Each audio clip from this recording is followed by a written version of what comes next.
بسم اللہ الرحمن الرحیم الحمدللہ رب العالمین الرحمن الرحیم مالک یوم الدین ایاک نعبد و ایاک نستعین وصلی اللہ علیہ وسلم علی المبعوث رحمۃ للعالمین نبینا محمد وعلی آلہ واصحابہ والتابعین بإحسان الی یوم الدین اما بعد۔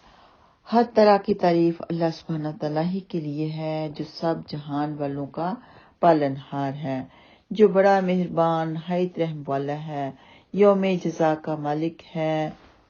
اے اللہ، ہم تیری ہی عبادت کرتے ہیں اور تجھی سے مدد مانگتے ہیں۔ درود و سلام ہو ہمارے نبی محمد صلی اللہ علیہ وسلم پر، جنہیں اللہ سبحانہ تعالیٰ نے سارے جہان والوں کے لیے رحمت بنا کر بھیجا ہے، اور آپ کی آل اور اولاد اور اصحاب پر، اور تا قیامت آپ کی سچی پیروی کرنے والوں پر۔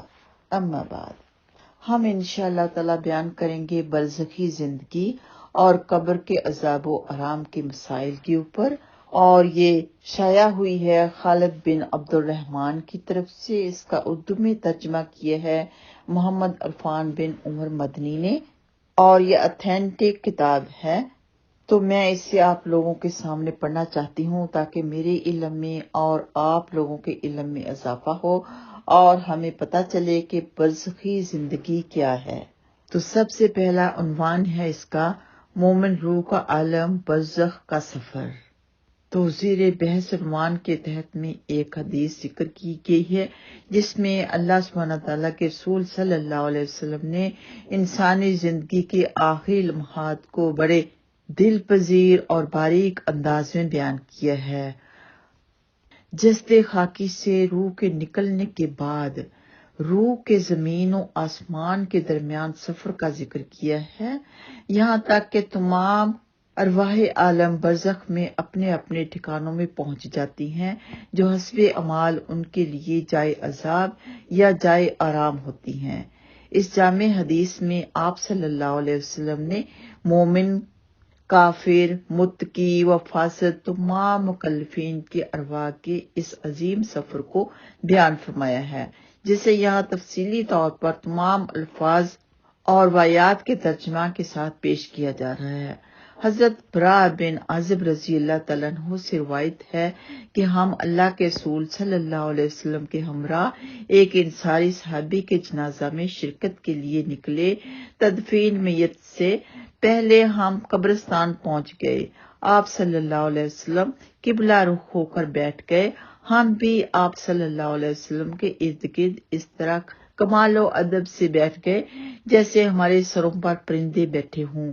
آپ صلی اللہ علیہ وسلم کے دستے مبارک میں ایک لکڑی تھی جس سے آپ صلی اللہ علیہ وسلم زمین کورید رہے تھے۔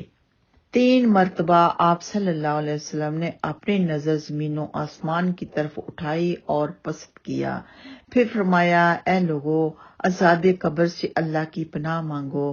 2 یا 3 مرتبہ آپ صلی اللہ علیہ وسلم نے یہ کہا، پھر آپ نے یہ دعا پڑھی، اللہم انی اعوذ بک من عذاب القبر، اے اللہ، عذاب قبر سے میں تیری پناہ چاہتا ہوں۔ اس دعا کو بھی آپ نے 3 مرتبہ دہرایا۔